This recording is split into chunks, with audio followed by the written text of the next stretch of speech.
सुनिए, हम लोग ब्रह्मपुत्रा नदी का रिवीजन करने जा रहे हैं।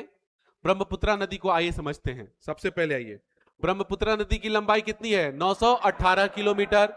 बाबू, इसका उद्गम कहां है? चेमा युंगदुंग हिमनद। ये चेमा युंगदुंग हिमनद कहां स्थित है? तिब्बत में। तिब्बत में कहां पे है बाबू? मानसरोवर झील के नजदीक। कहीं पे इसको आंगसी हिमनद भी आप देखोगे देखने के लिए। अच्छा, इसके अन्य नाम में आ जाइए। ब्रह्मपुत्रा का अन्य नाम बहुत इंपॉर्टेंट है बाबू। अन्य नाम में इसके क्या क्या है देखिए। अन्य नाम में यारलुंग सांगपो, इसको तिब्बत में बोलते हैं। सांगपो इसको चीन में बोलते हैं। अरुणाचल प्रदेश में पहाड़ से उतरते वक्त सियांग और मैदान से उतरते वक्त दिहांग। ठीक, दिहांग। तो सियांग और दिहांग इसी का नाम है। असम में इसको सादिया के पास क्या बोलते हैं? ब्रह्मपुत्रा। बांग्लादेश में इसको क्या बोलते हैं? जमुना। क्या बोलते हैं? जमुना। बाबू, भारत में तिब्बत से ये कहां प्रवेश करती है? यांगयाप दर्रा। और ये यांगयाप दर्रा किस पहाड़ पर स्थित है बाबू? नमचा बरवा। नमचा बरवा, नमचा बरवा की पहाड़ी पर स्थित है।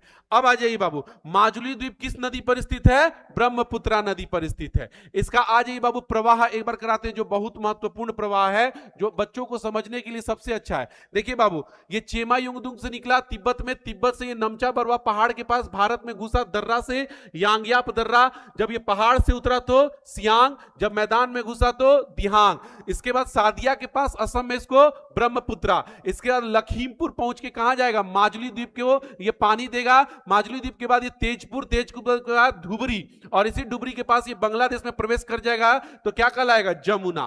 क्या कहलाएगा? जमुना। अब आ जाइए बाबू इसकी दाई और बाई सहायक नदी। तो बाई सहायक नदी में कौन कौन सी हो जाएगी? सब बोलेगा। पहला दिबांग, पहला दिबांग, दूसरा लोहित, दूसरा लोहित, तीसरा दिसांग, तीसरा दिसांग, चौथा दीखो, चौथा दीखो, पांचवा धनसिरी, पांचवा धनसिरी, छठा कलंग, छठा कलंग।